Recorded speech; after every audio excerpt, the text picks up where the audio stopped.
علماء نے جو سب سے بڑا جرم کیا ہے، انہوں نے تو ایسا اسلام پیش کیا ہے جو اس قابل نہیں ہے کہ اسے مانا جائے. انہوں نے ایسا خدا پیش کیا ہے جو سچی بات ہے اس قابل نہیں ہے کہ مانا جائے، کہ وہ خدا اب کلام نہیں کرتا، وہ خدا اب چپ ہو گیا ہے، یعنی وہ خدا اب رہنمائی انسانیت کے لیے نہیں بھیجتا. وہاں پہ خدا آپ نے ایسا پیش کیا جو انسان سے روٹھ گیا، اور نتیجتاً انسان خدا سے روٹھ رہا ہے. اگر اسلام کا خدا بھی خاموش ہے تو پھر شاید ہمیں کہیں اور راستہ تلاش کرنا ہے. مسلمان نوجوان کا سوال ہے، ہمیں جو ظہر الفساد فی البر والبحر کا نظارہ نظر آتا ہے، آج وہ خدا ہم سے چپ کر کے ناراض ہو کے روٹ کے بیٹھ گیا ہے؟ تو اس کے سوال کا جواب دیں کہ آپ کس بنیاد پہ، یہ کیا جواز ہے آپ کے پاس یہ کہنے کا کہ خدا آج اس زمانے میں جب سب سے زیادہ ضرورت ہے کہ وہ بولے، وہ بالکل چپ ہو کے خاموش ہو کے بیٹھ گیا. کسی اسلامک بک شاپ میں چلے جائیں آپ، 3 دن میں رزق میں فراخی پیدا کریں، 10 دن کے اندر اندر جو ہے وہ جنت کا وعدہ حاصل کریں خدا سے. یہ محمد رسول اللہ کا اسلام تو ہے نہیں. یہ کہاں سے بنایا آپ نے یہ شارٹ کٹ؟ محمد رسول اللہ تو مجاہدوں کا بتا کے، اللہ تعالیٰ نے قرآن کریم میں مجاہدوں کے تقاضے کیے. آپ نے کیوں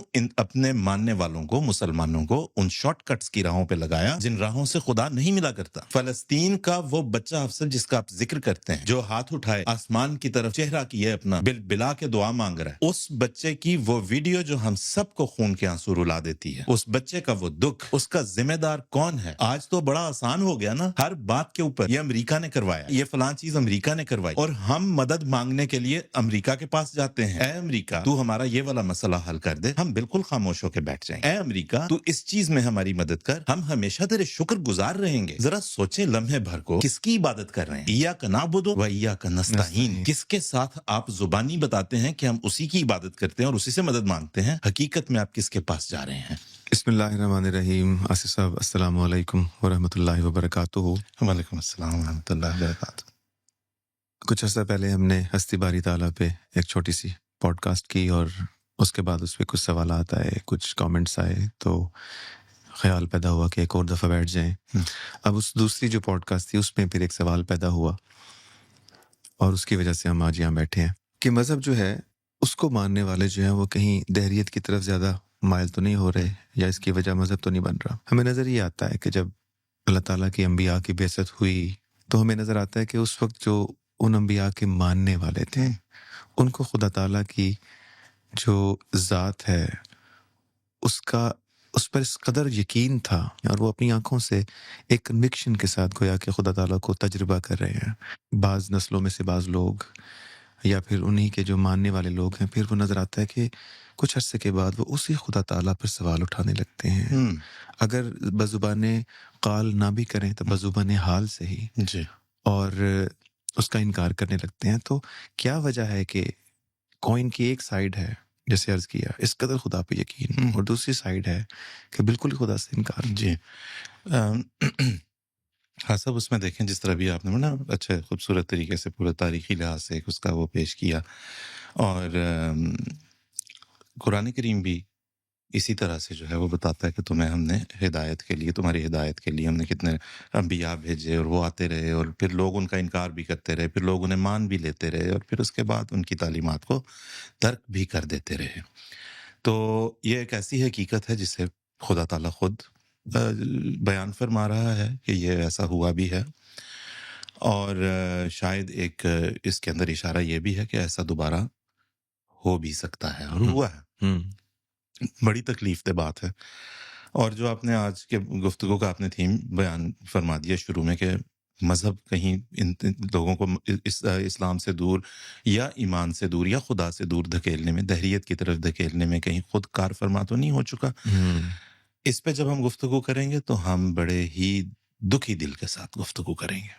یہ تکلیف دہ صورتحال ہے کہ ایسا ہی جیسا کہ قرآن کریم نے بیان فرمایا، ایسا ہوتا رہا، ایسا ہوا ہے، اور اب ہم دیکھ رہے ہیں کہ ایسا ہی ہو رہا ہے. ہوتا کیوں ہے؟ آپ کا سوال کا حصہ یہ ہے، اسے مختصراً اگر ہم دیکھیں تو وہ ہوتا یوں ہے. نبی آیا، نبی کو تو تازہ بتازہ وہی جو ہے وہی الہی ملتی چلی جا رہی، کوئی صورتحال پیش آئی اور خدا تعالیٰ کی طرف سے جو ہے اس پہ وحی آئی، الہام نازل ہوا، اور اس نے اپنے ماننے والوں کو بتا دیا کہ بھی اس بارے میں خدا کی منشا یہ ہے، خدا کی رضا یہ ہے، خدا یہ فرماتا ہے، خدا کا حکم یہ ہے، لہذا تمہیں اسے ماننا ہوگا. اس کے بعد پھر جو ہے وہ انٹرپریٹیشن کا دور، اسکولاسٹسزم کا دور جس کو کہتے ہیں، وہ شروع ہوتا ہے، جس میں پھر علماء بیٹھ کے شروع کرتے ہیں تعویلیں کرنی کہ اس سے مراد یوں نہیں سے یہ ہو سکتا ہے، اس سے مراد یوں نہیں سے یہ ہو سکتا ہے ایسے۔ اگر ہم اسلام ہی کی بات کریں تو اسلام کے بھی بالکل ابتدائی دور میں جو تفاسیر ہمیں ملتی ہیں، مقاتل بن سلیمان تھا غالباً، اور پھر اس کے بعد اور بھی تھے، ابن عباس کی تفسیر کے کچھ حصے جو ہیں وہ آج تک ہم تک پہنچتے ہیں، تو ہم دیکھتے ہیں کہ یہ اسی زمانے میں یہ تشریحات شروع ہو چکی تھیں کہ کیا ید اللہ سے مراد اللہ کا ہاتھ ہی ہے، اور کیا وجہ اللہ سے مراد خدا کا چہرہ ہی ہے، اگر ہے تو پھر کیا خدا چہرہ رکھتا ہے، کیا خدا ہاتھ رکھتا ہے، یہ بحثیں شروع ہو گئیں، اور ہم دیکھتے ہیں بڑی ابتدا میں دو سکولز آف تھاٹ وہاں پہ آ جاتے ہیں۔ تو وہ اسکولاسٹسزم کا دور ہے جس میں لوگ پھر آہستہ آہستہ اس چیز کو سمجھنے کی کوشش، ان تعلیمات کو چونکہ اب وہی تو آ نہیں رہی، اور اس کے مطابق اس کو اپنی جو ان کی سمجھ ہے، فہم ہے، عقل ہے، اس کے مطابق ڈھالنے کی کوشش کرتے ہیں، اور وہ انسانی ہاتھ اس تعلیم کو لامحالہ بگاڑ دیتا ہے۔ تعلیم خدا کی ہے، اعلیٰ ترین کلام، لطیف ترین کلام خدا کا ہے، اور انسان اسے اپنی زبان و بیان میں قید کرنے کی کوشش کرتا ہے۔ اس وقت کے لوگ شاید مطمئن ہو جائیں، کیونکہ اس وقت کے جو فقہاء اور علماء ہوتے ہیں ان کے سامنے جو ان کے سامنے لوگ ہیں فرسٹ ہینڈ، ان کو وہ سمجھانے بتانے کی کوشش کر رہے ہوتے ہیں، وقت کے ساتھ پھر وہ ترقی نہیں کرتا۔ سائنس کا سب سے بڑا جو الزام ہے مذہب کے اوپر، یا سب سے بڑا جو اس کے اوپر اعتراض ہے، وہ یہ ہے کہ سائنس فالسیفائبل ہے۔ آج ایک نظریہ آیا، کل ہم اس کو جو ہے وہ ایک آنے والا نظریہ اسے غلط بھی ثابت کر سکتا ہے۔ آپ فائنالٹی کے ماننے والے ہیں، مذاہب کہ اب یہ آ گیا، اس کے بعد اب کچھ نہیں ہوگا۔ اس وقت کے فقہاء نے اپنے سامنے بیٹھے لوگوں کو بتایا کہ جنت ایسی ہوگی جس کے اندر تمہیں، جگہ پہ قرآن میں دودھ کی نہروں کا ذکر آیا ہے وہ دودھ ہی ہوگا، جہاں کھجور کا ذکر آیا وہ کھجور ہی ہوگی، اور جہاں حور کا ذکر آیا وہ عورت ہی ہوگی۔ اس وقت کے لوگوں نے شاید مان لیا۔ وقت گزرنے کے ساتھ دوسرے علوم ترقی کرتے گئے، مذہبی علوم ترقی نہیں کر سکے، اور بڑے افسوس کی بات یہ ہے، اسلام کو اگر لیں تو بڑے بڑے علماء اور بزرگ اور صلحاء آئے، ان کی اہمیت سے تو انکار ہی نہیں ہے۔ اللہ ان پہ بے شمار رحمت نازل کرے، ان میں مجددین تھے، ان میں بڑے بڑے عالی دماغ لوگ تھے، ان میں بڑے بڑے دعاگو لوگ تھے جنہوں نے سمجھا اور سمجھایا اور سارا کچھ کیا، لیکن ان کا انجام کیا ہوتا رہا؟ آپ یہ دیکھیں کہ آپ کے چاروں مذاہب جو آج ہیں، ان چاروں مذاہب کے جو ائمہ تھے، جو ان کے بانیان تھے، ان کا کتنا ظالمانہ سلوک ان کے ساتھ کر کے کیسا عبرت ناک انجام ان کا مسلمانوں کے ہاتھ، مسلمان بادشاہوں کے ہاتھوں کیا گیا، جس کا مطلب تھا سوچنا سمجھنا نہیں ہے، کچھ کہنے کہلانے کی ضرورت، جو ہے وہ ہے، اس کو ایسے ہی رہنے دو، اسے ترقی مت کرنے دو، اس پہ سوچ غور بچار کچھ کرنے کی ضرورت نہیں۔ سٹیٹس کو ہو گیا، اور اس کو جو ہے وہ بالکل اب کھڑا پانی چھپڑ بنا رہنے دو، اس کو چھیڑنے کی ضرورت نہیں ہے۔ لہٰذا ہم دیکھیں گے کہ دوسرے جو مستشرقین جنہیں ہم کہتے ہیں اورینٹلسٹ، انہوں نے اسلام پہ اس زمانے کی بات ہم کر رہے ہیں زیادہ کام کیا ہے بنسبت خود مسلمانوں کے، کیونکہ مسلمان تو اگر کسی بات کی تشریح کرنے لگتا ہے سب سے پہلے اس کے خلاف فتویٰ نکل آتا ہے کہ یہ دیکھیں جس نے گستاخی رسول کر دی، اس نے تو اللہ تعالیٰ کی شان میں گستاخی کر دی، اس نے خلفاء کی شان میں، اس نے اس کی وجہ سے وہ کہتے ہیں آرام سے چپ کر کے پیچھے بیٹھے رہو۔ یہ تو ایک صورت ہے علماء کی۔ علماء نے جو سب سے بڑا جرم کیا ہے، مسلمان علماء کی اس وقت ہم بات کر رہے ہیں، اور اس میں وہ استثناء اپنی جگہ ہے، بڑے بڑے اچھے شریف شرفاء بہت اچھے لوگ بھی موجود ہیں، جرت والے لوگ بھی موجود ہیں، لیکن بالعموم محلوں کی مساجد میں جن علماء کو جا کے غریب بیچارے شریف معصوم لوگوں کو سنتے ہیں، جن کو جا کے انہوں نے تو ایسا اسلام پیش کیا ہے جو اس قابل نہیں ہے کہ اسے مانا جائے۔ انہوں نے ایسا خدا پیش کیا ہے جو سچی بات ہے اس قابل نہیں ہے کہ مانا جائے۔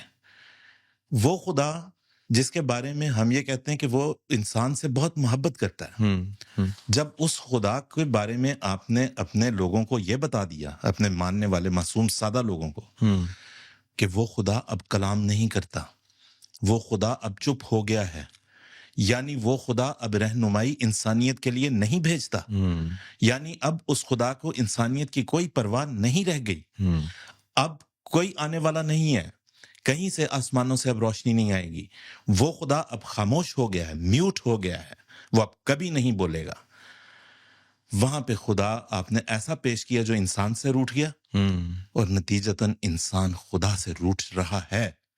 اور یہ لمحہ فکریہ ہے کہ لوگ مسلمان بالخصوص نوجوان دور ہوتے جاتے ہیں اسلام سے، اس لیے کہ اب اسلام نے اگر مسلمان علماء انہیں یہ بتا رہے ہیں کہ اب کوئی بھی اب کبھی نہیں خدا بولے گا کسی سے، تو پھر وہ اور کیا کریں؟ پھر وہ کہتے ہیں پھر ٹھیک ہے ہم کہیں اور راستہ ڈھونڈتے ہیں، پھر ہم کچھ اور تلاش کرتے ہیں. اگر اسلام کا خدا بھی خاموش ہے تو پھر شاید ہمیں کہیں اور راستہ تلاش کرنا ہے. حسب آپ کی بات سے مجھے اندازہ یہ ہو رہا ہے کہ اگر ہم اس کو خلاصہ جی. کرنے کی کوشش کریں اس کا، گویا کہ جو خدا تعالیٰ کا دین ہے وہ تو مکمل ہے، جی اور اگر اس دین کی جو تشریح ہے یا تعویل ہے وہ غلط طریق پر کی گئی ہے تو اس میں پھر دین کا قصور نہیں ہے اس میں. اچھا، یہاں پر جو دہریہ لوگ ہیں وہ سوال یہ اٹھاتے ہیں، پچھلے پوڈ کاسٹ میں بھی یہ ذکر ہوا، اسی کو ریپیٹ کرتے جی. ہیں کہ ایک دنیاوی برانڈ ہوتا ہے، اس کی اگر کوئی کاؤنٹر فائٹ چیز بنائی جاتی ہے، اس کی نقلی چیز بنائی جاتی ہے یا اصلی بھی ہو لیکن غلط طریق سے مارکیٹ میں لایا جاتا ہے تو وہ اس کے خلاف ہر حد کراس کر جاتے ہیں کہ بھائی ہماری چیز ہے، ہمارے نام غلط نہ استعمال کیا جائے، ہماری ریپوٹیشن خراب جی. نہ ہو، ہمارے نام پہ گھٹیا چیز نہ بیچی جائے وغیرہ وغیرہ. تو وہ یہ کہتے ہیں کہ خدا تعالیٰ کا دین ہے، خدا تعالیٰ نے اپنے جو مخلوق ہے، اشرف المخلوقات ہے، انسان ہے، اس کی ہدایت کے لیے ایک دین کو نازل کیا ہے. جی. اور وہ کہتا بھی ہے کہ انا نحن نزلنا الذکر و انا لہ لحافظون. اب میں ڈیولز جی. ایڈوکیسی کر رہا ہوں، تو خدا تعالیٰ کو نظر بھی آ رہا ہے کہ اس کے دین کا غلط مطلب لیا جا رہا ہے، اس کے دین کو ہدایت کی بجائے گمراہی کے لیے استعمال کیا جا رہا ہے. لوگ، علماء، مولوی، چاہے وہ گلی کے ہوں جہاں کے بھی ہوں، جو جمہور کو، عوام کو اسی دین سے، خدا تعالیٰ کی سے دور لے کے جا رہے ہیں اسی دین کو استعمال کرتے ہوئے. تو پھر خدا تعالیٰ کی غیرت نعوذ باللہ کیوں نہیں جاگتی؟ خدا تعالیٰ کیوں انٹرفیئر نہیں کرتا؟ جی. خدا تعالیٰ کیوں آسمان سے نازل نہیں ہوتا؟ لوگوں کو کیوں نہیں بتاتا کہ بھئی یہ جو لوگ کہہ رہے ہیں، جو جمہور کہہ رہا ہے وہ غلط ہے؟ درست پہلو یہ ہے. جی. آپ سب دیکھیں، اب اگر ہم اس میں دوبارہ عام جو ایک عقیدہ رائج ہے اور جو مسلمان کو پہنچایا گیا ہے یا علماء کی طرف سے دیا جاتا ہے، کہ دوبارہ ہم اس کی طرف سے آتے ہیں اور میں دوبارہ اسی بات پہ قائم رہوں گا. خدا ہدایت بھیجے، کس ذریعے سے بھیجے، کیسے بھیجے؟ جب آپ بحیثیت امت کے آپ منکر ہو چکے ہیں اس کے کہ اب خدا کی طرف سے کوئی ہدایت نہیں آنی، تو پھر وہ خدا جون سی مرضی ہدایت بھیجتا رہے، آپ کبھی آنکھ کھول کے اس کو پہچانیں گے ہی نہیں. جو اٹھے گا کہنے کے لیے کہ مجھے خدا نے خبر دی ہے کہ اس وقت ہمیں مسلمانوں کی حیثیت سے یہ کرنے کی ضرورت ہے، سب سے پہلے تو یا تو وہ گلیوں محلوں میں ہی اس کو قتل کر کے پھینک دیا جائے گا، یا اسے اگر مسلمان ممالک ہیں تو انہیں یا تو قانون نافذ کرنے والے ادارے اٹھا کے کسی جیل میں بند کر دیں گے، یا اللہ بہتر جانتا ہے اس کے ساتھ کیا سلوک ہوگا. کیونکہ اس پہ متفق ہو چکی ہے پوری امت کہ اب خدا ہدایت نہیں بھیجے گا. یہ مانا، اس میں تو شک ہی کوئی نہیں کہ حضور صلی اللہ علیہ وسلم کے اوپر جس دن اللہ تعالیٰ نے فرمایا، جس لمحے اللہ تعالیٰ نے فرمایا کہ الیوم اکملت لکم دینکم واتممت علیکم نعمتی، ہم نے تمہارا دین تم پہ مکمل کر دیا، نعمت مکمل کر، شریعت تو مکمل ہو چکی. لیکن پھر ایک عام آدمی سوال پوچھتا ہے کہ ایک طرف آپ کہتے ہیں کہ علماء کہتے ہیں خدا تعالیٰ انبیاء بھیجتا رہا جس وقت زمانے کی یہ حالت تھی کہ ظہر الفساد فی البر والبحر، کیا زمین اور کیا پانی، ہر جگہ تباہی و بربادی آ چکی تھی، مظالم، فساد، مفاسد، شرارت، ہر طرح کی چیز رائج ہو چکی تھی. ایسے میں خدا تعالیٰ نبی بھیجتا رہا ہے، ہسٹوریکلی وہ دیکھتے ہیں بھیجتا رہا ہے. ان کا سوال یہ ہے، یہ مسلمان نوجوان کا سوال ہے، بائی دا وے میرا نہیں، کہ اس دور میں ہمیں جو ظہر الفساد فی البر والبحر کا نظارہ نظر آتا ہے، پہلے تو اللہ نبی بھیجتے رہے، موسیٰ سے لے کے عیسیٰ تک کوئی ایسی بڑی تبدیلی دنیا کے حالات میں نہیں آئی تھی، عیسیٰ سے لے کے محمد رسول اللہ تک کوئی ایسی بڑی تبدیلی دنیا کے حالات میں نہ آئی تھی.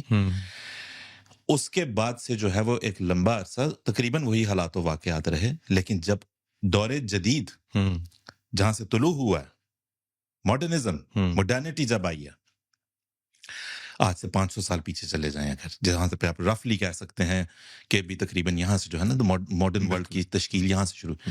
ایسے میں جہاں پہ نئی سے نئی ٹیکنالوجی آئی، نئے سے نئے لوگوں کے جو ہے وہ مطلب رسوم و رواج بنتے چلے گئے، نئے سے نئے چیلنجز بنتے چلے جو کبھی پہلے نہیں تھے. ایسے میں خدا خاموش ہو کے بیٹھ گیا. تو ہمیں ایسا خدا نہیں چاہیے جو آج خاموش ہو گیا، کیونکہ وہ ہمیں ابتلا میں ڈال رہا ہے. ہم دیکھتے ہیں ادھر ادھر اور ہمیں کوئی سمجھانے والا نہیں.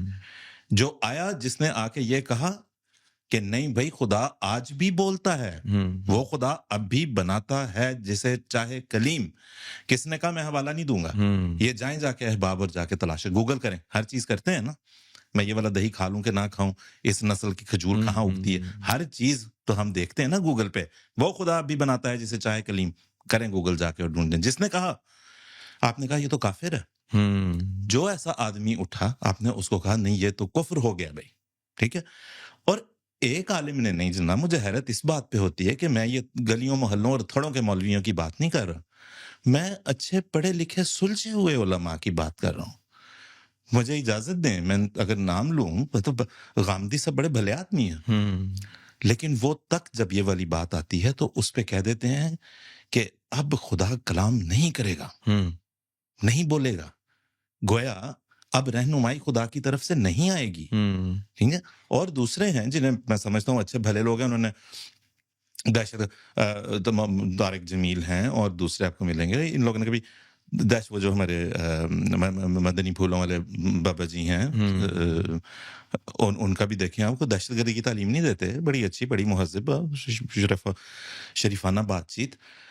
لیکن اس پہ سب متفق، یہ بھی روشن خیال سے روشن خیال بھی اس بات پہ متفق ہو گیا کہ اب خدا رہنمائی نہیں کرے گا.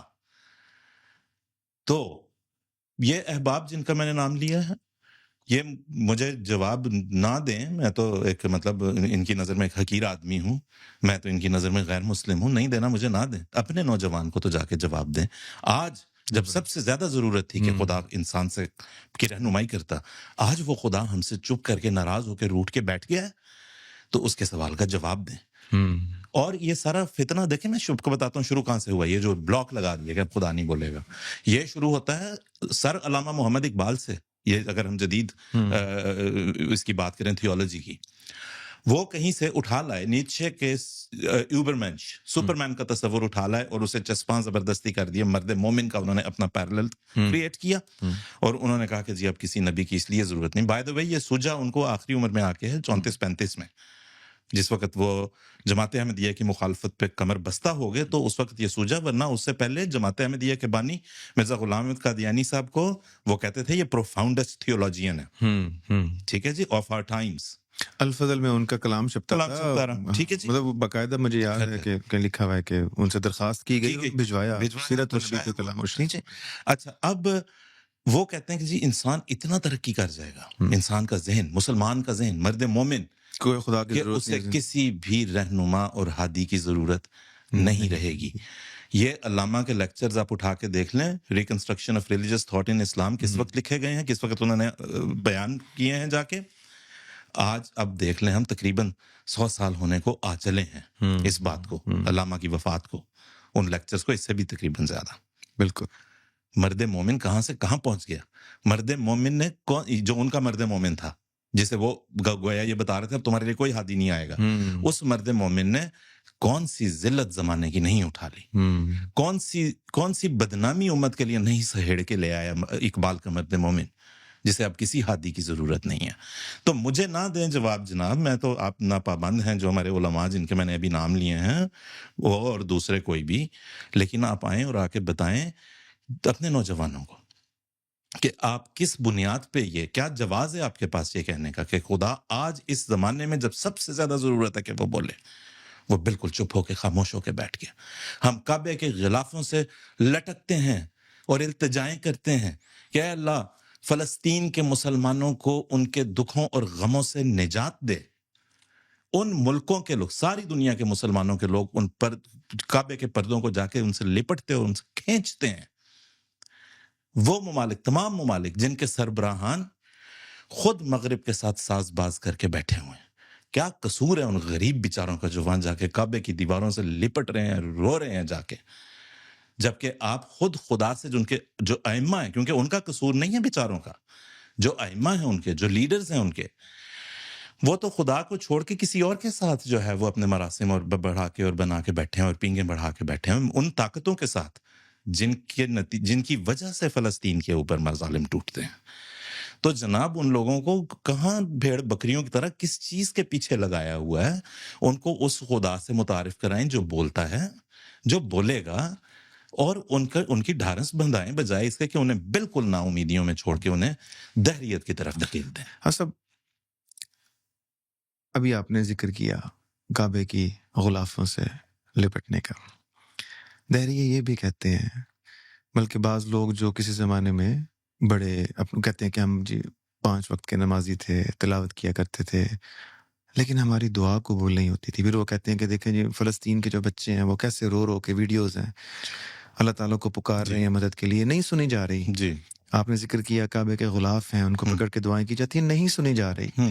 تو وہ لوگ کہتے ہیں کہ یہ بھی ایک وجہ ہے کہ جو دعا ہے جب وہ نہیں سنی جاتی تو انسان کہتا ہے پھر اگر خدا تعالیٰ اس موقع پر ہماری مدد نہیں کر رہا، ہم کہ وہ خاتم النبیین صلی اللہ علیہ وسلم کے ماننے والے، اس کی امت، جی ہمارے لیے وعدے ہیں، غلبے کے وعدے بالکل ٹھیک ہے. ٹھیک ہے، ہمارے سامنے جنگ بدر ہے، ہمارے سامنے جنگ احد ہے، ہمارے سامنے یا ساری الجبل کا واقعہ ہے، ہماری مدد ہی نہیں ہو رہی. تو ہم اس خدا وہ کہاں ہے خدا پھر؟ مطلب آپ جو کہہ رہے ہیں کہ خدا، وہ علماء متعارف نہیں کروا رہے، لوگ کہتے ہیں کہ علماء چلو کرا رہے نہیں کرا رہے، جی خدا تعالیٰ بھی تو نعوذ باللہ سامنے نہیں نا. نہیں یار، خدا تو وہی، میں جس طرح سے خدا تعالیٰ تو دیکھیں بالکل اسی طرح ہے جس طرح ایک نئی کتاب لانچ ہو جائے، ٹھیک ہے جی، اور نئی کتاب سے یہاں پہ برائے مہربانی جو ہے وہ ناظرین اور سامعین سے گزارش کروں گا، الکتاب مراد نہیں ہے، میں مثال دے رہا ہوں کہ نالج ہی ہے، اس سے پہلے کہ وہ سیخ پا ہو جائیں اس بات کے اوپر. ایک کتاب ہے جو لانچ ہو گئی ہے، آپ اس بک سٹال میں جاتے نہیں ہیں، آپ اس بک شاپ میں جاتے نہیں ہیں، آپ اس کو دیکھتے نہیں ہیں، آپ اپنے آپ کو خود اس کے ساتھ وابستہ نہیں رکھتے کسی کے، جہاں سے آپ کو کوئی سورس ہو، آپ کو پتہ چلے، اور آپ کہتے ہیں کہ جی کوئی کتاب نہیں آئی، نہیں فلاں، آپ کو بتایا جاتا ہے کہ نہیں آئی ہے، جا کے دیکھو تو صحیح، جا کے پڑھو تو صحیح. اسے جب تک کھولیں گے نہیں، پڑھیں گے نہیں، اس وقت تک آپ کو پتہ نہیں چل سکے گا. علماء کرام دوبارہ مخاطب ہیں یہاں پہ میرے، آپ نے اسلام ان لوگوں کو، ان سادہ لوہ لوگوں کو آپ نے غلط راستے پہ لگا، شارٹ کٹ ٹو جنہ، ٹھیک ہے جی. یہی رہ گیا نا. کسی اسلامک بک شاپ میں چلے جائیں آپ، بے شمار یہاں لندن میں بھی بھرے پڑے ہیں اور ساری دنیا میں جہاں پہ پھیلے ہوئے ہیں، 3 دن میں رزق میں فراخی پیدا کریں، 1 ہفتے میں جو ہے وہ گناہوں سے نجات حاصل کریں، 2 دن کے اندر جو ہے وہ یہ کر لیں، 5 دن کے اندر یہ کریں، 10 دن کے اندر اندر جو ہے وہ جنت کا وعدہ حاصل کریں خدا سے، یہ کریں. ہانڈی پکاتے ہوئے 10,000 دفعہ یا ودودوں کا ورد کریں تو خدا آپ کے لیے جو ہے وہ رزق کے رستے کھول دے گا، اور ایسے کر دے گا اور ویسے کر دے گا. یہ محمد رسول اللہ کا اسلام تو ہے نہیں. یہ کہاں سے بنایا آپ نے یہ شارٹ کٹ؟ محمد رسول اللہ تو مجاہدوں کا بتا کے گئے. اللہ تعالیٰ نے قرآن کریم میں مجاہدوں کے تقاضے کیے. آپ نے کیوں اپنے ماننے والوں کو، مسلمانوں کو، ان شارٹ کٹس کی راہوں پہ لگایا جن راہوں سے خدا نہیں ملا کرتا اور جن راہوں سے خدا نہیں بولا کرتا؟ بالکل. تو وہ شارٹ کٹس بناتے بناتے بناتے بناتے کیوں؟ اس کے پیچھے بھی اگر ہم دیکھیں دا سائیکالوجی بیہائنڈ اٹ، جو کلرجی کلاس ہے نا، جس طرح عیسائیت کے اندر پریسٹ ہوڈ کا ایک خاص کانسیپٹ ہے کہ بعض چیزیں ہیں جو وہی ان لاک کر سکتا ہے، ان کے دریچے وہی کھول سکتا ہے اور کوئی نہیں کھول سکتا. ہندوؤں میں بھی تو ہے نا، ہندو میں بھی ہے، ٹھیک ہے جی، براہمن کا کانسیپٹ ہے. محمد رسول اللہ جو اسلام سے متعارف ہمیں کروا کے گئے صلی اللہ علیہ وسلم، وہ تو ہر انسان کے لیے اس تک رسائی ممکن ہے، ایکسیسیبل ہے، وہ ہر مسلمان کے لیے، ہر ماننے والے کے لیے. تو اس میں ہم نے تبدیلی کر کے اس کو شارٹ کٹ میں تبدیل کر دیا، کیونکہ کہیں پہ یہ نہیں آیا کہ تم لوگ جو ہے وہ یہ آئے ہیں وظائف بھی بتائے، اللہ تعالیٰ کو یہ بہت پسند ہے، ٹھیک ہے جی، سبحان اللہ و بحمدہ سبحان اللہ العظیم، یہ ایسے ہیں جو اللہ تعالیٰ کے نزدیک بہت معنی رکھتے ہیں یہ کلمات. لیکن کیا صرف یہ کلمات؟ یہ تو کہیں رسول اللہ نے نہیں فرمایا. رسول اللہ نے فرمایا اپنے بھائی کو معاف کرو، لوگوں کی غلطیاں کوتاہیاں جو انہوں نے تمہارے خلاف کی ہوں، تمہیں دکھ دی ہوں، تمہیں ظلم دی ہوں، معاف کرو نا. کہیں یہ اور یہ فرمایا کہ بھئی تم حقوق ادا کرو اپنے والدین کے، ان تک آگے جو ہے وہ اف تک نہ کہنے کی خدا نے تعلیم دی، نبی کریم صلی اللہ علیہ وسلم نے اس کو ریٹریٹ کیا، اسے مزید جو ہے وہ ہمیں ہمارے سامنے پیش فرمایا. یہ مجاہدہ، یہ سب مجاہدے ہیں. ہمیں لگا دیا گیا ریچول کے اوپر صرف کہ جاؤ جا کے صرف وضو کر لو، ٹخنے وخنے تک پاؤں دھو اپنے، اور صرف جو ہے وہ بس یہ اس کے ساتھ یہ ریچول تو آسان ہے، ٹھیک ہے نا؟ تراویح رات کو کھڑے ہو کے پڑھ لینا آسان کام ہے، تہجد کے لیے اٹھ جانا بھی آسان کام ہے، فجر کے لیے اٹھنا بھی آسان ہے، عشاء کی نماز پڑھنا بھی آسان ہے، بنسبت اپنے بھائی کو معاف کر دینے کے، ان لوگوں کو معاف کر دینے کے جنہوں نے آپ کے خلاف ظلم کیا، کسی کے ظلم پہ خاموشی اختیار کرنے کا، ایسے اس وقت تک جب تک کہ اس کا ظلم جو ہے وہ حاوی نہ ہو جائے کسی اور چیز کے اوپر، لیکن اسے برداشت کر جانا خدا کی خاطر۔ نبی کریم صلی اللہ علیہ وسلم نے کتنے دکھ برداشت کیے۔ وہ مشکل کام ہے جو اسلام کی تعلیم ہے، وہ ایک مجاہدے کا تقاضا کرتی ہے، وہ ایک فدیہ مانگتی ہے۔ ہم نے اس سے ہٹا کے لوگوں کو لگا دیا ہوا ہے شارٹ کٹ کے اوپر، جسے عام زبان میں کہتے ہیں ٹرک کی بتی کے پیچھے لگا دیا ہوا ہے۔ بڑا پٹ گیا یہ محاورہ، مجھے یوز کرنا استعمال کرنا اچھا نہیں لگتا، لیکن کیا کریں، ہوا یہی ہے۔ عجیب و غریب چیزوں کے پیچھے جو ہے وہ آپ نے ان کو لگا دیا، تا وقت ہے کہ وہ یہ کہنے پہ مجبور ہو گئے کہ ہم نے یہ سب کر کے دیکھ لیا، خدا خاموش ہے، ہم نے یہ بھی کر کے دیکھ لیا، خدا خاموش ہے۔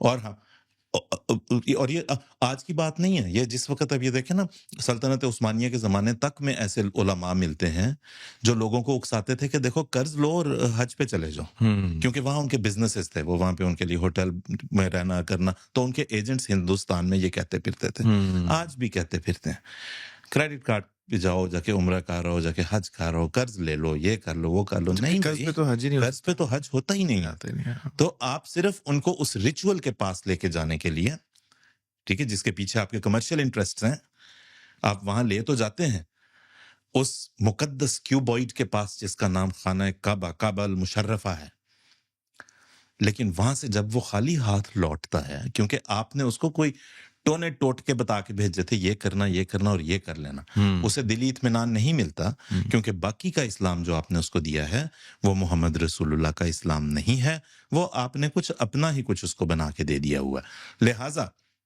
وہ خدا جو، کیونکہ دیکھیں یہ نہیں ہم بتاتے کہ کعبے نے نہیں بولنا، خدا نے بولنا ہے، ٹھیک ہے جی، وہ وہاں پہ ایک آپ کو وہ جگہ مقدس ہے، مشرف ہے، اور اس کی بڑی اہمیت ہے۔ آپ اس طواف میں شامل ہوں گے جو ہزاروں سال سے وہاں پہ جاری ہے، جہاں ابراہیم نے طواف کیا تھا، جہاں اسماعیل نے طواف کیا، جہاں محمد رسول اللہ نے طواف کیا صلی اللہ علیہ وسلم، آپ اس کا حصہ بننے جا رہے ہو، کیا ہی کیفیت ہے، صحیح بات، لیکن کعبہ نہیں بولے گا۔ تو یہ توقعات ان کی درست کرنے کی ضرورت تھی۔ خدا بولے گا، خدا بولتا ہے، یہ بتانے والی بات ہے۔ جب تک آپ یہ نہیں بتاتے، تب تک کسی دہریے کے ساتھ کوئی مفتی، کوئی فقیہ اٹھ کے بحث کرتا رہے اور لاکھ اس مفتی کے ماتھے چومے جاتے رہیں کہ کیا بات کر دی، کمال کر دیا، کنٹینجنسی آرگیومنٹ، کوئی کنٹینجنسی آرگیومنٹ کام کرنے والا نہیں ہے جب تک آپ نے خدا کو میوٹ پہ رکھا ہوا ہے۔ جس خدا کی آپ نے کہہ دیا کہ ہم نے یہ صفت اس سے اتار لی ہے، وہ خدا جو گویا اپنی ایڈ آنز انسان کے ہاتھوں کھو رہا ہے بیٹھا ہوا، وہ خدا مانے جانے کے لائق بھی نہیں ہے، وہ خدا ثابت ہو ہی کبھی نہیں سکے گا۔ لہٰذا وہ مفتیان جو جن کو یہ شوق ہے کہ وہ جا کے دہریوں کے ساتھ بات کریں، وہ بھی بتائیں خدا خاموش کیوں ہو گیا، آپ نے خدا سے یہ صلاحیت اور اس کی یہ صفت چھین کیوں لی، آپ ہوتے کون تھے؟ لہٰذا جب تک آپ جس خدا کو متعارف کرا رہے ہیں وہ آج انسان کے لیے رہنمائی نہیں بھیج رہا، اس وقت تک آپ خدا کسی دہریے سے بحث نہیں جیت سکتے، کیونکہ آپ نے یہ سب کچھ کیا نا۔ آپ نے یہ جو دہریے کا یہ بھی ایک اعتراض ہے، کبھی اچھا ٹھیک ہے اگر ہے بھی ایگنوسٹکس کا جو ہے کہ ٹھیک ہے اس نے کائنات بنائی، اب وہ ایک کلاک میکر کی طرح پیچھے بیٹھا اسے دیکھ رہا ہے۔ دہریے کا یہ اعتراض کہاں سے آیا؟ دہریے کا یہ اعتراض ان مسلمان مفسرین سے آیا جنہوں نے اللہ تعالیٰ کو عرش کے اوپر بٹھا دیا کہ اس نے جو لٹرل معنوں میں ترجمہ کیا، خدا کے اعلیٰ کلام کو اتنا محدود کر دیا کہ اس نے زمین آسمان بنایا، ثم استوى علی العرش، جہاں پہ بتایا اللہ تعالیٰ کو، میرے خیال 7 مواقع پہ آیا ہے۔ جی جی ہاں جی، ہاں جی، تو گویا وہ بس اب الوف دنیا سے ہو کے ایک عرش کے اوپر بیٹھا ہوا ہے. آپ نے سب سے پہلے تو کر دیا ڈیٹیچ. یہاں پہ وہ مفتیان کرام اور فقہائے کرام اور علماء کرام اور صلحائے کرام جو ہے نا امت کے, آپ نے ڈیٹیچ کیا ہے خدا کو اس دنیا سے. آپ نے یہ ثابت کیا کہ اب اس کا اس دنیا سے کوئی لینا دینا نہیں رہ گیا, وہ تو اب عرش پہ بیٹھا ہوا ہے. ٹھیک ہے جی, بالکل ٹھیک بات ہے. اس کے عرش کے اوپر سوال اٹھ رہے ہیں. ٹھیک ہے, اس سے آپ نے اس کو جسمان آپ نے تجسیم کر دی اس کی. ٹھیک ہے, آپ نے اسے ایک جسم دے دیا. اب ایک مسلمان, کوئی بھی آدمی, بلکہ مسلمان تو آپ ایک طرف رہ گیا, کوئی بھی آدمی ایسے خدا کو ماننے کے لیے تیار نہیں ہے جس کا ایک جسم ہے. کیونکہ جب آپ نے عرش کو فزیکل کر دیا, جب آپ نے بیٹھنے کو فزیکل کر دیا کہ وہ وہاں پہ بیٹھ گیا جا کے, آپ نے اسے محدود کر دیا وقت میں, اسپیس میں, ڈائمینشن میں. خدا تو 3D نہیں تھا. آپ نے خدا کو 3D بھی کیا 2D بنا کے آپ نے دنیا کے سامنے پیش کیا ہے. آپ نے جو خدا پیش کیا ہے, یہ آپ کا جو دہریوں کے اعتراض ہیں, ذمہ داری لیں اس کی کہ آپ کا بھی اس کے اندر کردار ہے. اصل اسی کو بات کو نا لے کے آگے بڑھتے ہیں ذرا. ایک اور لفظ ہے جی جس پہ بہت اعتراض اٹھتا ہے, اس کے مختلف ورژنز بھی ہیں, اس کو سمجھنے کا انداز بھی مختلف. لفظ ہے معجزہ. اب جب ایک فلسطینی بچہ دعا کر رہا ہے, اصل میں تو دیکھیں آسمان سے بم برس رہے ہیں, جی زمین سے گولیاں چل رہی ہیں, جی, وہ ایک معجزے کا طلبگار ہے. تو یہ معجزہ جنگ بدر میں تو ہوا, جی جنگ احد میں بھی ہوا, جی, خیبر میں بھی ہوا, حضرت عمر کی آواز ساریہ کو بھی چلے گی رضی اللہ تعالیٰ عنہ کو, ہیں جی.